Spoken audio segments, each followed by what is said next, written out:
Amigos míos, muchísimas gracias por compartir este tiempo con nosotros. Esta sonrisa que ustedes pueden apreciar, qué lindo sería sonreír siempre. A veces, amigos míos, la vida no nos permite sonreír como quisiéramos siempre.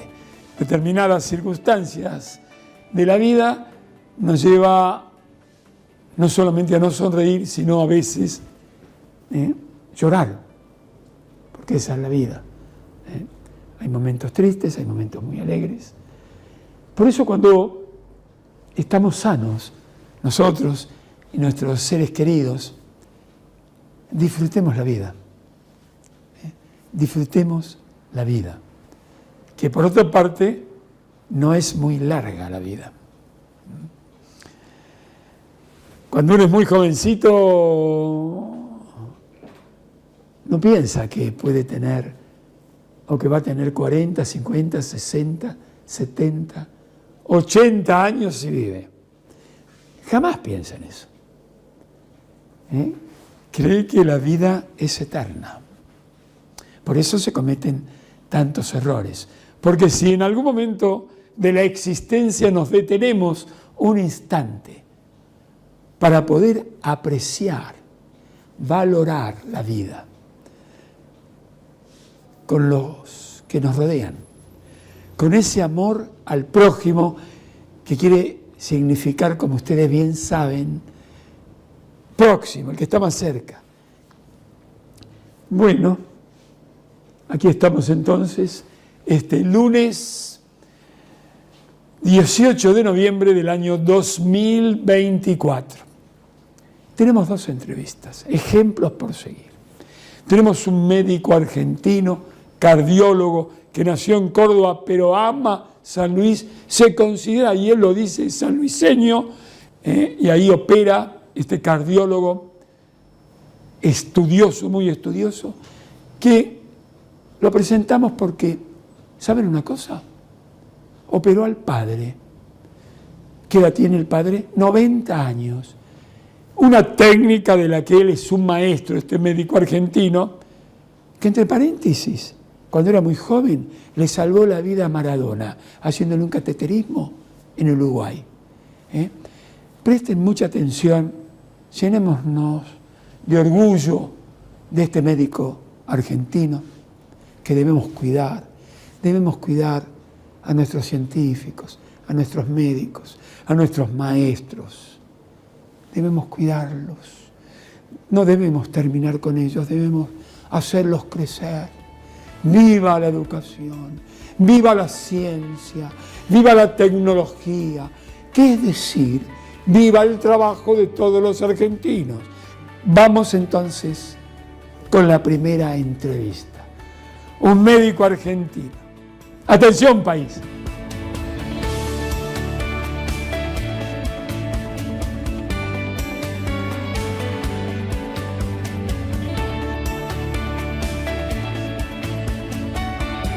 Muchísimas gracias, Fernando, querido médico argentino, eminente cardiólogo de nuestro país, por prestarte a esta charlita. ¿Cómo estás, amigo mío?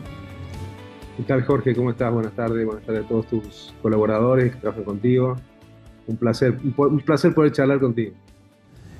Debo decirte, algo te dije fuera de cámaras, que decidimos la entrevista por este acontecimiento de haber operado vos a tu padre de 90 años. También cuando leí un poquito sobre tu vida, casi tu decisión de ser médico pareciera que tuvo que ver algo tu abuelo, que murió después de una intervención quirúrgica que te ha hecho sufrir mucho como joven.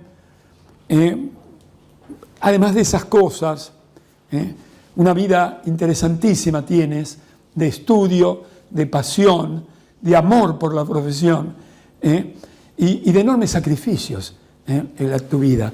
¿Dónde naciste, hermano? Yo nací en Villa Dolores, Córdoba. Es una ciudad que está, digamos, tras la sierra de Córdoba, y está muy vinculada a San Luis porque, bueno, geográficamente están pegados, y también por la relación que hay entre la gente, ¿no? Porque, digamos, son lugares muy, muy cercanos entre sí. Así que, bueno, nací ahí y al poco tiempo nos mudamos a un pueblito que se llama La Toma, que estuvimos, todo esto tenía que ver con una actividad en ese momento que mi papá tenía, que era hacerse cargo de yacimiento de minas, de concentrado de tungstenos, que se llama chelita, ese mineral, Sí. y que se usaba para fabricar, para ennoblecer el acero en realidad, y para la fabricación de armas.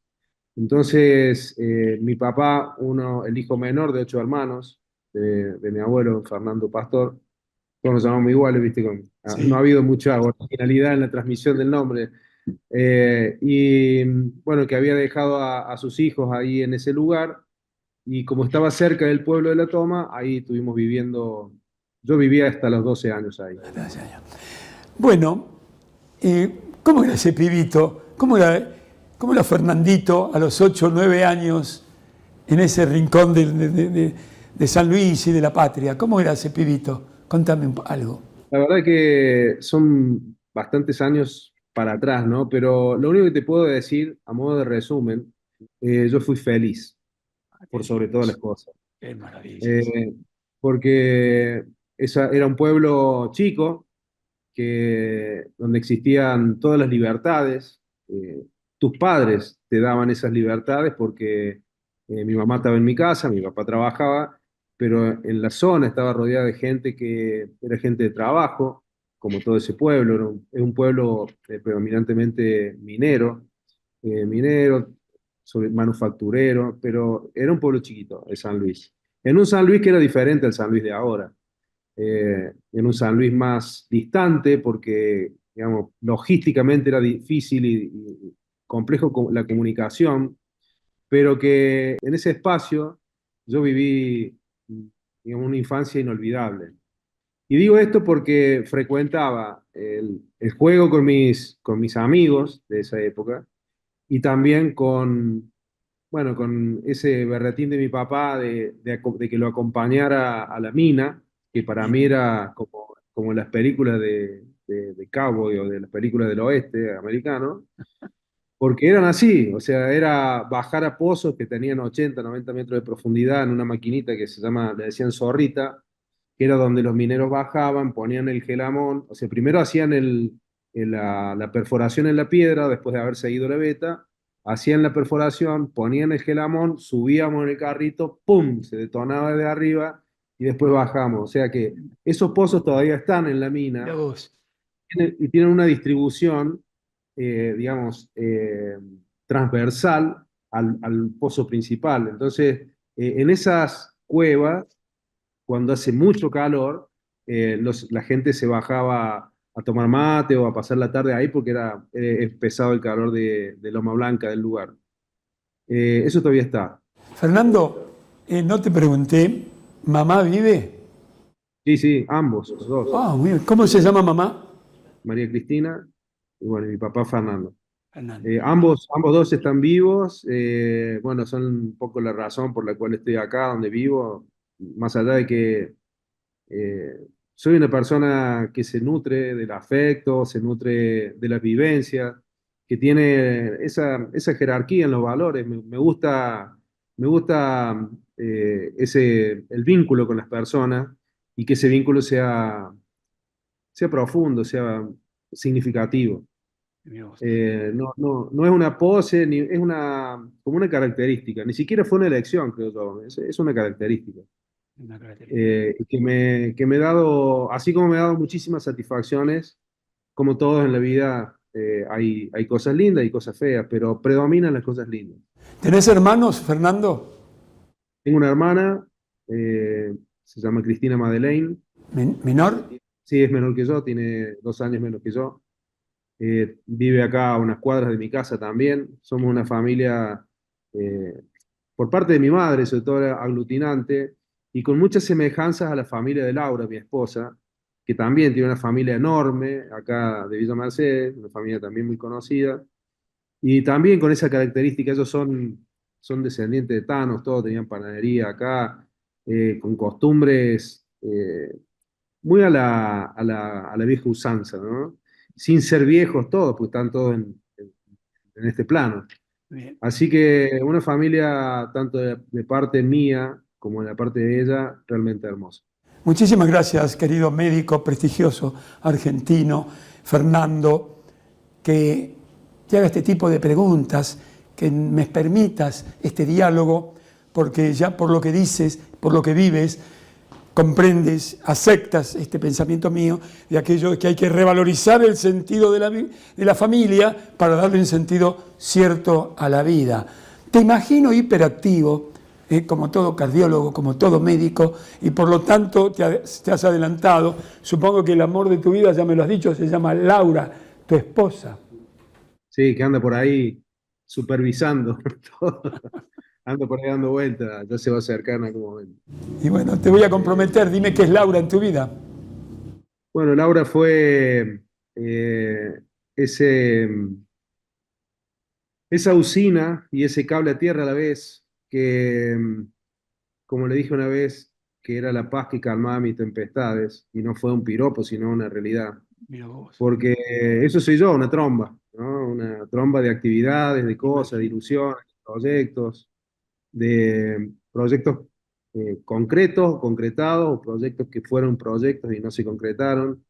Pero los que yo creo que no fueron es porque no debieron ser, y mucho de eso tiene que ver, no por una cuestión de conservadurismo, sino por una cuestión de realismo. A mí me encanta proyectar, me encanta, estoy todo el tiempo pensando en cómo hacer cosas, en qué cosas pueden llegar a darme esa luz que hace que todos los días te levantes con una ambición, pero no una ambición material, sino una ambición que te ponga de pie con ánimo y que te hagan hacer cosas.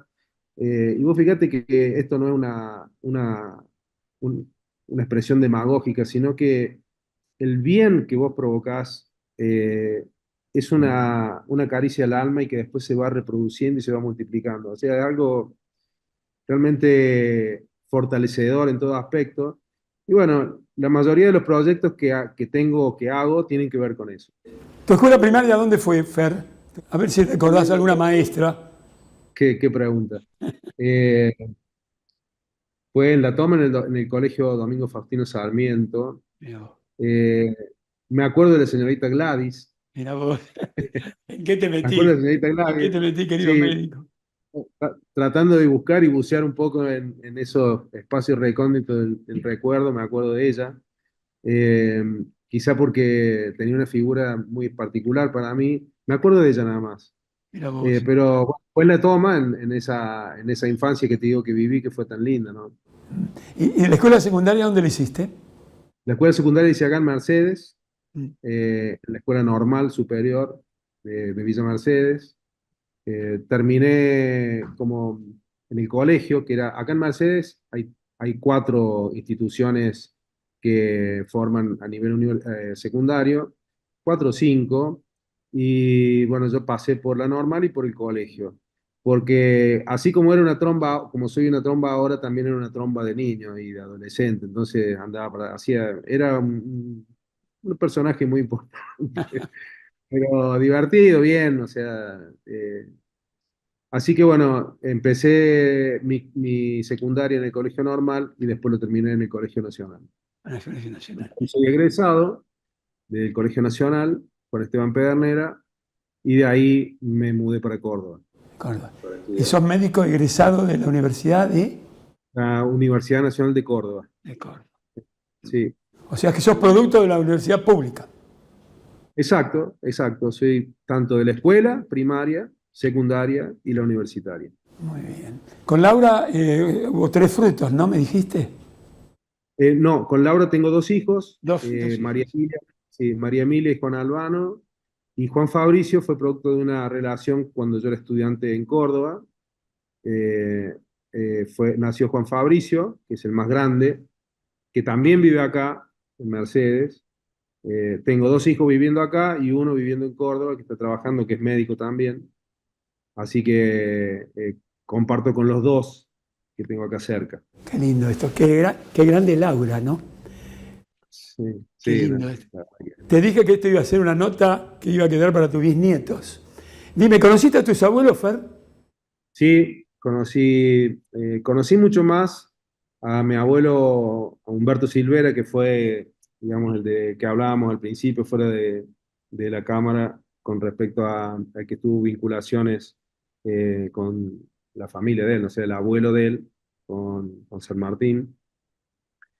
Con ellos tuve mucho más vínculo con mi abuela y mi abuelo que con mis abuelos paternos, Mira vos. porque como dije en ese momento, mi abuelo paternos vivía en Córdoba, era muy lejos la toma de Córdoba y en esa época la logística y los tiempos por ahí no daban como para que, bueno, para que las visitas fueran asiduas o frecuentes. Entonces, mi abuelo en ese momento tenía, digamos, cargos importantes o actividades que en ese momento le llevaban mucho tiempo y no invirtió mucho tiempo en eso, ¿no? Por lo menos en conocer a su nieto.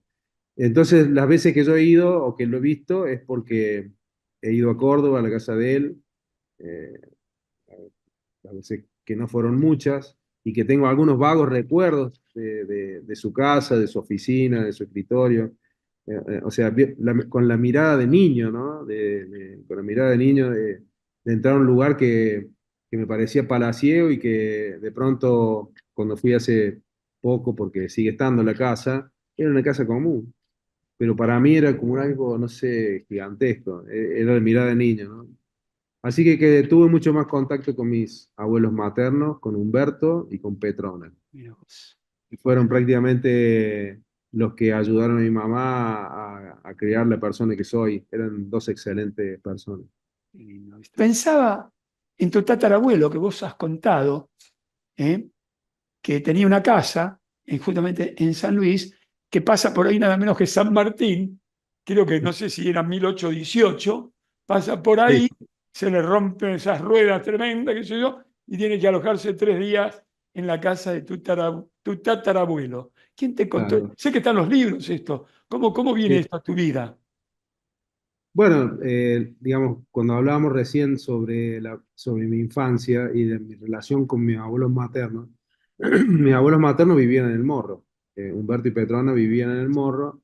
Y Humberto heredó la casa familiar de estos colonos portugueses que vinieron en el siglo XVII Mira vos. y que empezaron a desarrollar actividad comercial y que fue creciendo eso y esa casa se convirtió en una suerte de fonda o de como de mini hotel o algo así, pero era una casa enorme que tenía ramos generales y era la única casa del pueblo que tenía dos plantas, la planta alta y planta baja. Y sí, fue en el año 1819, si bien digo, cuando en la gesta sanmartiniana, San Martín tenía que asumir como intendente de Cuyo, en Mendoza, usaba el Camino Real. El Morro era parte de la ruta del Camino Real que pertenecía a la Capitanía de Chile en esa época. Por eso los chilenos nos reclaman algún tipo de soberanía en alguna zona, porque la Capitanía de Chile, en el Virreinato, tenía 500 leguas desde Chile hasta hacia el Atlántico, y esas 500 leguas se cumplían acá, en esta zona, en la zona de San Luis, por ahí. Vos. Así que en la campaña Libertadora de Chile y en la conformación del ejército sanmartiniano, el Ejército de Liberación de los Andes, San Martín pasó varias veces por ahí, por el Morro, pero bueno, fue en ese año que cuando tiene ese accidente con la carreta, que estaba acompañado por Remedios y por un capitán de campo que se llamaba Tom O'Brien, un irlandés que era, bueno, compañero de todas las gestas del general. Se quedan ahí, se quedan 3 noches, 4 noches hasta que el gobernador Vicente Dupuy le pudiera enviar la ayuda que San Martín le pedía por carta. Así que se quedó ahí en la casa, en el altillo, como decía mi abuela, y dejó ahí una carta de agradecimiento y un cuchillo, un sable corvo, Vos. eh, en agradecimiento a la familia, y bueno, eso fue donado por mi abuelo al Museo de San Luis, por Humberto Silvera. Así que, bueno, en esa casa digamos, transcurrió mi infancia. O sea que yo subía a esa habitación que durante mucho tiempo fue preservada de esa manera porque, digamos, tenía todo un concepto europeo. Así que esa fue la historia del tránsito de San Martín por la casa de mi abuelo. Qué lindo esto que dices. ¿Por qué sos médico? Eh, la enfermedad de Humberto, de mi abuelo, fue una enfermedad de larga evolución, tórpida. Eh, Siempre tuve una vocación vinculada al servicio. Si vos me preguntás por qué, no tendría una respuesta ahora inmediata para relatarla, pero siempre estuve vinculado a la actividad del servicio. Fui monaguillo de chico, Ah, fui mira. bombero de más Ah, adolescente, bueno. y después la medicina fue como algo que vino prácticamente como por añadidura, ¿no? Y esa necesidad de ayudar y de entender algunas cosas que afectaban a personas que para mí tenían significado. Mi abuelo fue una de ellas. Y bueno, elegí esa carrera digamos, por sobre otras cosas que por ahí mi padre hubiera querido que yo fuera, pero la verdad Bien. es que no tuve dudas.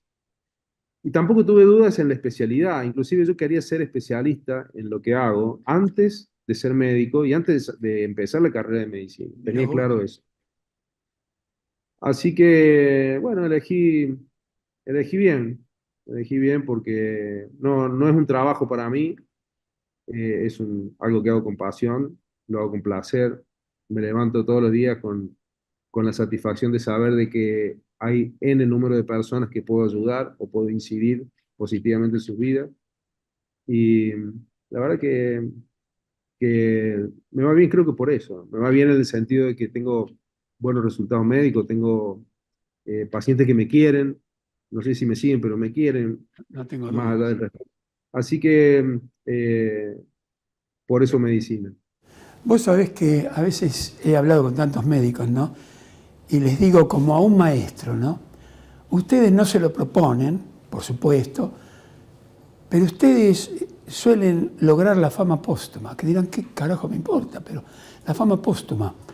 ¿Y por qué? Porque de pronto vos, Fernando, has hecho con esta técnica una intervención a alguien, esa persona se comenta en la familia, se lo comentan a los hijos, le comentan a los niños. A mí me operó tal médico llamado Fernando en tal lugar y acá estoy. Y estuve tantos años en esto. Por supuesto que no tienen por qué pensar en eso, pero esto como vos has dicho, me quieren, y qué lindo es sentir que a uno lo quiere, ¿no? Que lo quieren. ¿Qué le dirías? Vamos a tener algunas imágenes acompañando esta charlita de la técnica que estás empleando, que empleaste incluso con tu padre, operaste a tu padre, uno de los motivos de esta nota, y hay dos preguntas. ¿Cómo es la técnica y qué siente un médico? ¿Cómo has hecho como médico, como cardiólogo? Si es para pensar, o tal vez lo pensabas o no, que estabas interviniendo para prolongar la vida nada menos que de tu padre. Es una pregunta que me hicieron, para lo cual parece que la respuesta la tuviera preparada, pero en realidad no es así, es una respuesta sentida desde el corazón, o digamos desde la conciencia, eh, desde el conocimiento. Por ejemplo, hay una serie de televisión de la cual no es tan nueva, tiene como casi 15 años, se llama Grey's Anatomy.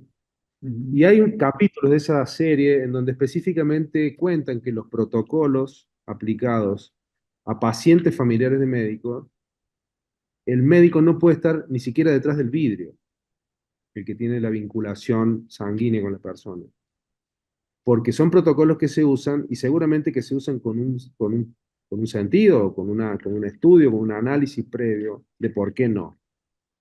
Entonces, en esta, digamos, paradoja de que me haya tocado a mí asistir a mi papá, yo creo que, bueno, vivir en el interior del interior tiene sus cosas. Una de las cosas feas es la logística en la salud hoy por hoy, y esto no quiero que se transforme en una queja, pero está muy difícil para Claro. todos los colegas que trabajamos porque casi todas las instituciones están saturadas de pacientes, hay muchísima demanda, hay muchísima casuística, hay muchísima enfermedad. Después podemos hablar de los gatillantes, si querés, pero de las enfermedades cardiovasculares seguro que hay mucho más. Entonces es muy difícil coordinar cuando vos necesitas intervenir, que la disponibilidad de algún colega, que seguramente lo conozco, porque en esta disciplina somos pocos, nos conocemos todos, acepte también el desafío de tratar el padre de un colega y así, ¿no? Entonces, un poco el devenir de la enfermedad de mi papá llevó a que las cosas fueron haciéndose, o los estudios complementarios que necesitas para abordar el tratamiento con una técnica de TAVI, que es lo que se hizo o lo que hicimos nosotros. TAVI es una sigla que traduce un implante aórtico valvular percutáneo, que es mínimamente invasiva y viene a reemplazar lo que antes se hacía con la cirugía a cielo abierto, que era el reemplazo valvular aórtico. Entonces, hablé con mi papá y me dice, quiero que lo hagas vos. Porque, bueno, yo ya lo había tratado, había hecho una angioplastia, que tenían un problema con... Y confiaba y confía, estimo yo. Y yo fui el día antes para decirle, viejo, eh, ¿vos estás seguro de que querés que lo haga yo? ¿Puedo llamar a alguien? ¿Puedo llamar a alguien? Esperamos que venga alguien. Digo, si estás preocupado, decime, porque es muy importante para mí, porque esto que estoy aconsejando, si bien hay consenso, o sea, generalmente hoy por hoy el médico no solamente tiene la opinión del colega para contrastar o coincidir, sino que también tiene la asistencia de la inteligencia artificial en cuanto a lo que son las guías terapéuticas, los pasos que uno debe dar. Es muy raro equivocarse cuando uno está un poquito interiorizado o, digamos, involucrado en la medicina asistencial. Entonces me dice, no, no, no, no tengo miedo, quiero resolver esto, lo quiero hacer porque me siento mal, así que mañana vamos. ¿Y tu madre qué dijo? María Cristina, ¿qué dijo?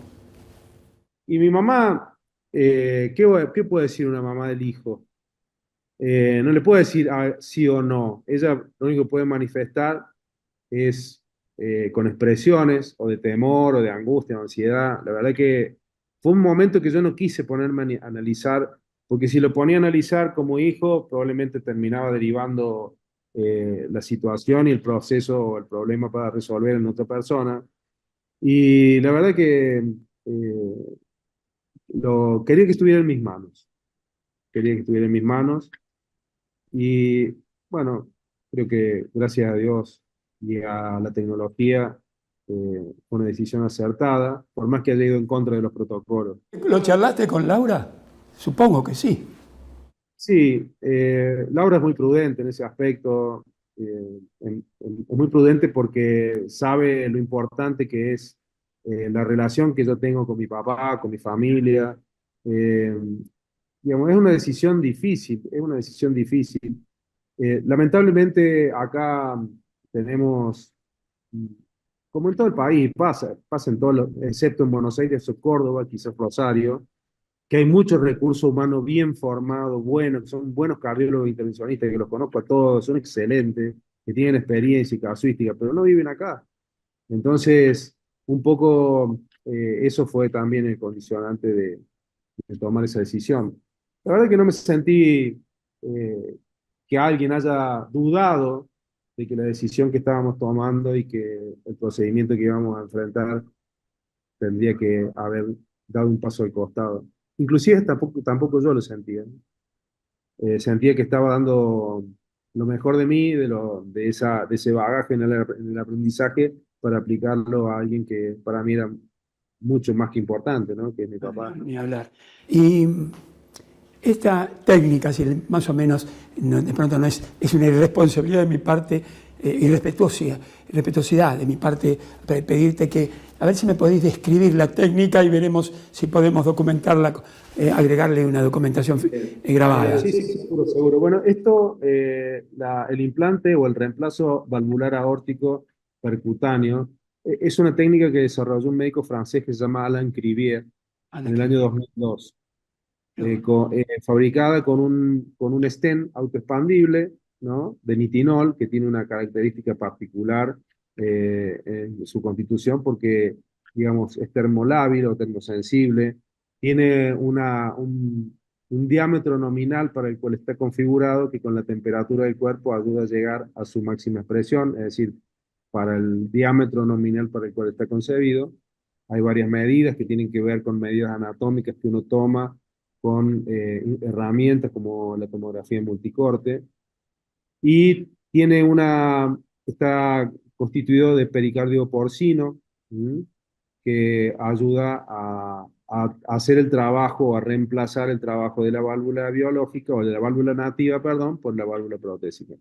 Mirá vos. Entonces, eso viene como colapsado, crimpeado en un sistema de entrega que uno hace una pequeña punción a nivel de la ingle, porque tiene, para que vos te des una idea, Jorge, tiene un diámetro de aproximadamente 6 milímetros, 6 milímetros de diámetro, entonces eso lo introducís dentro de la arteria femoral, transpones el plano valvular aórtico y primero dilatás ese espacio que está cerrado. La válvula aórtica es una válvula que combina o conecta el corazón, o sea que es un músculo que bombea 70 veces por minuto, unas 200.000 veces por día. Entonces, cuando vos transponés esa obstrucción que se da porque la válvula se calcifica y empieza a endurecer si no puede abrir bien, vos dilatás con el balón, haces una especie de lecho donde vas a ir a alojar esa prótesis y luego colocas esa válvula y la desplegás. Como es de manera autoexpandible, se despliega sola y se va afirmando en los bordes para los cuales vos estuviste planificando el procedimiento. Esta intervención quirúrgica, querido, perdón la interrupción, querido Fernando, en el establecimiento de la salud que diriges, ¿cuántas se hacen por año?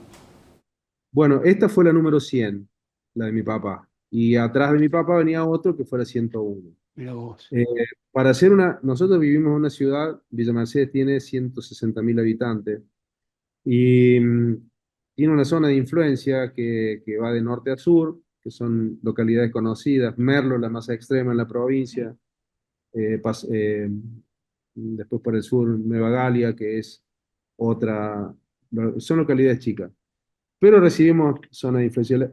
Amigos que yo tengo que han venido de otros países, porque en la vida uno ha recorrido y ha conocido gente, visitado instituciones, de hecho una parte de mi formación también la hice afuera. Ellos han venido a visitarme acá. Y lo que no pueden entender es la casuística que nosotros tenemos en cuanto al volumen de pacientes que tratamos con este tipo de Mira proceso de vos. enfermedad. Y te cuento por qué se da eso. Se da eso porque Merlo, que es una ciudad turística, que al principio era chiquita, vendría a ser el equivalente de Pinamar de hace 40 años, 50 años, donde mucha gente de Buenos Aires se radicaba en Pinamar buscando calidad de vida.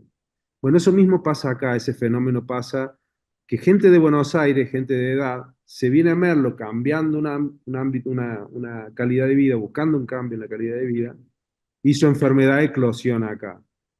Como eclosiona acá, el centro de referencia es el instituto donde yo estoy, así que los veo a todos, los veo a todos. Así que hay muchísima patología que está más relacionada a pacientes de edad, como por ejemplo aneurisma de aorta abdominal, estenosis aórtica, enfermedad cardíaca coronaria difusa. La verdad que es una fuente de pacientes que no es genuina de San Luis, sino que viene por una cuestión inmigratoria. Y ahora después de esta difusión que ha tenido la operación de tu padre, te van a volver loco. ¿Cuántos profesionales te acompañan en ese establecimiento y a quién pertenece él mismo? Bueno, el Instituto Cardiovascular Cuyo es una institución que es servicio de cirugía cardíaca e intervencionismo vascular, digamos, un servicio de tercer nivel de cardiología, en donde prestamos servicio a una clínica que se llama Clínica Concagua, que forma parte de un holding familiar también, pero no de Mercedes, sino de Mendoza. Gente que está vinculada a la salud hace bastante tiempo. Y bueno, nosotros somos como un servicio apéndice o satélite de esa clínica. Y trabaja con nosotros el doctor Santiago Machuca en la parte de cirugía cardiovascular, es el jefe de servicio de cirugía cardiovascular, que paralelamente también es jefe de servicio del modelo de cardiología de Córdoba. Como estamos cerca nosotros, estamos a 320, 330 kilómetros, nos atiende el servicio de cirugía cardiovascular. Y conmigo está el doctor Alejandro Martorina, que también es un cardioangiólogo intervencionista, que él vive en San Luis, o sea, 90 kilómetros de Mercedes, y trabajamos todos los días juntos. Viaja a Mercedes y trabaja. Así que, bueno, después hay un staff de personal enfermero y técnico que sin ellos el instituto no sería viable, porque la verdad que son magníficos todos. Esa frase me hace recordar la de René, que hay que reemplazar el yo por el nosotros. Sí, Es lo que estás sí. haciendo. Y porque, digamos, nosotros somos la comunidad de las hormigas en cuanto a, no solamente socialmente hablando, sino también en el ámbito de la salud.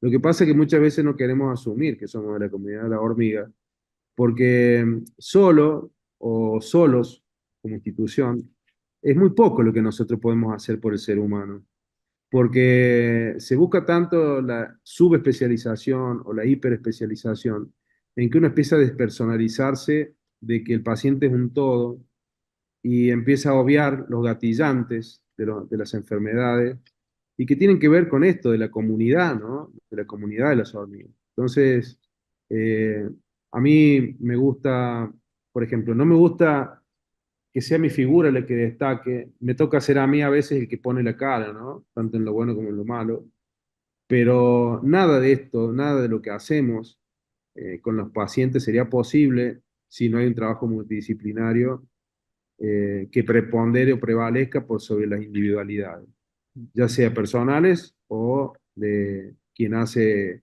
alguna especialidad de diagnóstico y que sea quien ayude a abordar a un tratamiento, ¿no?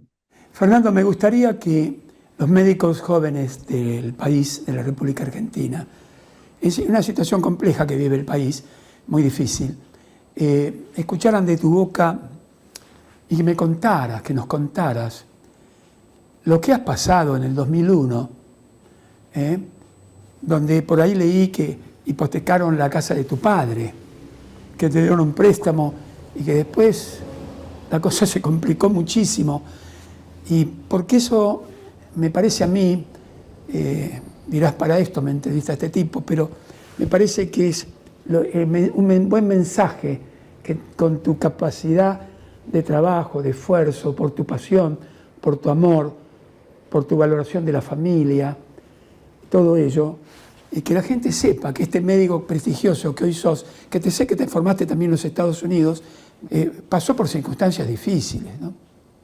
Sí, fue en el año fatídico que encuentro muchas similitudes, inclusive hasta desde la percepción con esta época que vivimos, eh, que, digamos, mi ilusión o mi objetivo era poder reproducir ese aprendizaje que yo había recibido en una residencia, donde precisamente la residencia es eso, ¿no? Un trabajo comunitario, un trabajo multidisciplinario, donde no había eh, rangos, excepto el que uno le asignaba a la persona. Nadie se arrogaba la jefatura, por más que tuviera el título. Nosotros se lo dábamos porque elegíamos confiar en la persona que nos guiaba. Y esa persona que nos guiaba no era que solamente por fe o por esperanza, sino porque veíamos cómo se conducía y se manejaba. Entonces nosotros no nos teníamos que cuestionar a quién nosotros mirábamos como quién iba a ser nuestro formador. Entonces yo considero y soy un agradecido de haber vivido en esa época del Instituto Sacré-Cœur, donde Instituto Sacré-Cœur, que estaba en la calle Paraguay, empezó en Che Bustamante y Gallo. Sí. Mi formador o nuestros formadores fueron, tengo nombres icónicos para mí, que aparte de ser profesionales reconocidos como Ricardo Dalton, Ricardo Tuda, Sí. Marcelo Pettinari, eh, Fernando Dardo Fernández Aramburu, bueno, nombres que son conocidos, Fernando Mastroianni, como gente que desde la sencillez y el profesionalismo y desde la calidad humana transmitieron esta idea que formaron en mi cabeza para que yo pudiera extrapolarla a un lugar Maravilloso. como Villa Mercedes, como mi lugar, mi ciudad. Pero me doy cuenta de que en los lugares más chicos prevalece el individualismo, prevalece, quizá por una cuestión de falta de recursos humanos, no hay tantos recursos humanos. Entonces es muy difícil lograr que la gente trabaje amalgamada, que trabaje en esa comunidad de las hormigas para ese propósito superior que es la persona o el paciente que sufre. Nada menos. Y parece que son palabras o son términos demagógicos, pero en realidad uno tiene que sentirlo de esa forma para que realmente tengas la vocación y para que no sea un trabajo sino un placer, ayudar. Así que esa, esa etapa, digamos, para mí me marcó. Y yo quise hacer eso, trasladar esto a San Luis, por más que acá en San Luis había buenos profesionales o buenas instituciones, pero yo quería tratar de hacer eso, ¿no? Te puedo decir, Jorge, que no lo pude lograr nunca. Y estuve solo muchísimo tiempo. Y lo vivía como una frustración, lo vivía como, digamos, digo, ¿por qué pasa, no? Que yo que quiero integrar y, y formar un equipo de trabajo multidisciplinario en donde lo importante no sea lo administrativo, sino lo humano y lo médico, me costaba tanto lograr.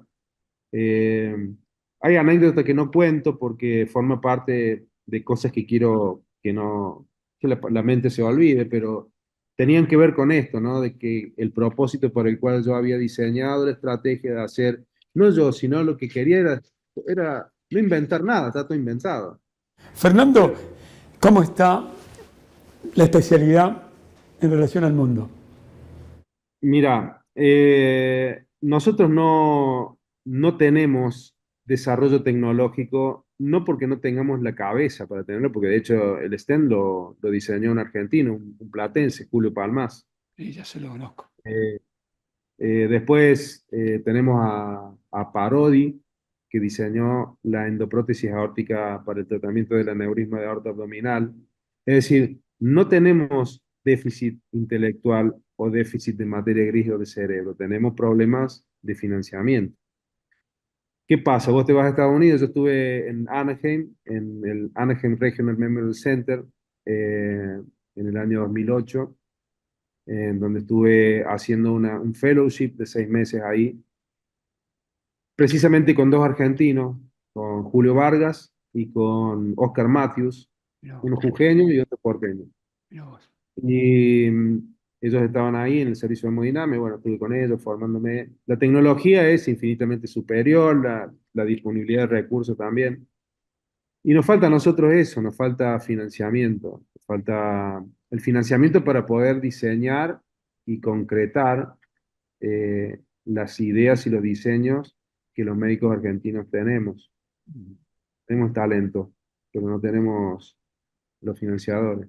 Te cuento a vos y al público que hace unos 35 años o más apareció Parodi, era mucho más joven, con una cosa larga, al estudio de televisión donde hacíamos un programa nosotros, muy importante, buscando quién lo financie eso, quién lo ayude.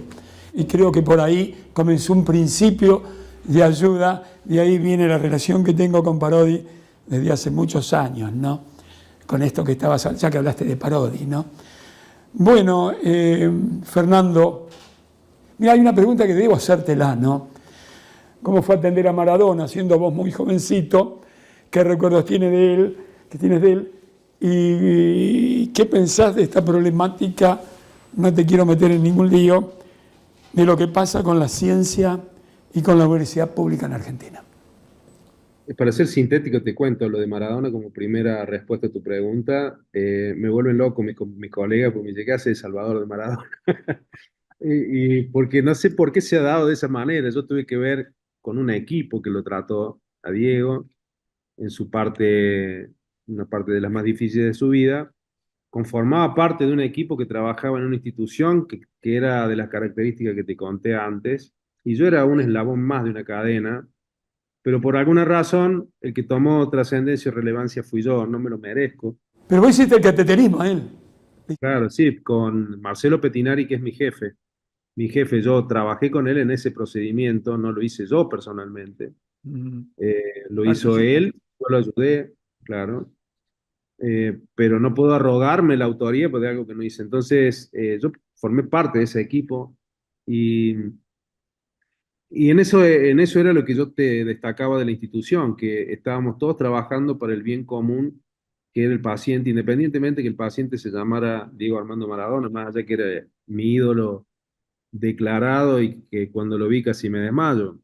Imagínate cuando lo podía tocar, cuando podía ver la cicatriz que le causó Goicoechea cuando jugaba en Barcelona. O sea, cosas inolvidables para mí. Así que esa fue mi experiencia con Diego, más allá de lo tumultuoso que fueron los 5 días que estuvo internado en la ¿Qué edad institución. tenías, Fernando, vos? Y ahí yo tenía 30 30 y pico de años, 32 años. 30 años, sí, por ahí.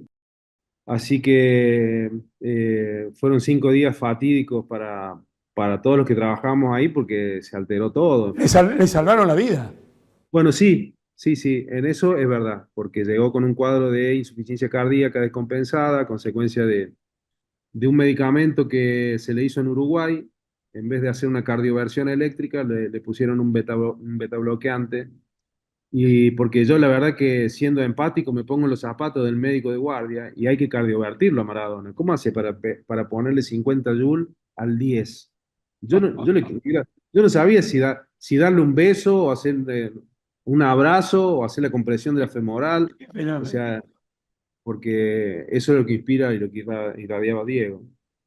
Así que lo demás está en los medios, lo conoce todo el mundo, digamos, los días que transcurrió en la institución. Así que no es algo que vaya a tomar tiempo que lo explique porque está en todos lados, ¿no? A mí me decía el cordobés, ¿qué hace cordobés? Así que, bueno, todo lo demás, un montón de anécdotas, pero bueno, no viene el caso. Y respecto a tu segunda pregunta, yo, eh, antes que nada, te quiero decir que tengo una idea sobre la batalla cultural que nosotros estamos manteniendo en relación a eh, este intento de socavar nuestras, nuestros cimientos intelectuales, históricos y, eh, y patrióticos, si se quiere, porque lo que pasa con las universidades no es una cuestión de presupuesto, una cuestión económica, no tiene que ver con la necesidad de auditorías, porque quien quiere hacer las auditorías no es el ente que tiene que hacerlo. Eh, creo que tiene que ver con una cuestión de una depredación del capital intelectual que ostentan las universidades nacionales, porque eh, son al menos la UBA está entre las 8 más importantes del mundo.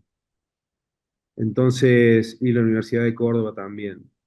Entonces, que haya, digamos, que se supervise o se audite trabajos o tareas que se hace en nuestra patria y nuestra historia está conformada de tal manera como para que haya entidades que tengan la dedicación exclusiva para hacer determinada cosa y que no tenga que intervenir otras que no tienen, digamos, preponderancia o no tienen eh, la, digamos, la posibilidad o el derecho de auditar en esa instancia a la universidad pública. Entonces yo lo veo así, lo veo como una afrenta a nuestra esencia cultural, a los que tuvimos la suerte de pisar una universidad, a ver cómo se cómo se gestiona, quienes estuvimos en los centros de estudiantes. Entonces, esa creo que responde a tu pregunta. Fernando, por ahora te saludo con el corazón y con la mente. Dios permita que te pueda dar un abrazo sanluiseño, como te defines, la tierra donde nació mi madre, ahí cerquita a La Toma, en Paso Grande, que creo que pertenece a La Toma, no sé cómo soy, y conocer también, dar un abrazo a tu padre, a tu madre, a Laura, el sostén de tu vida. Así que felicitaciones por tu labor, querido médico argentino tan prestigioso, tan apasionado. Así que muchas gracias por permitirme esta charlita que, como te prometí, va a quedar para tus bisnietos. Bueno, déjame, Jorge, que te agradezca que con tu silencio y tu paciencia hayas dejado que me exprese y contarte todo lo que me permitiste contar. Hasta cualquier momento y muchas gracias, Fernando.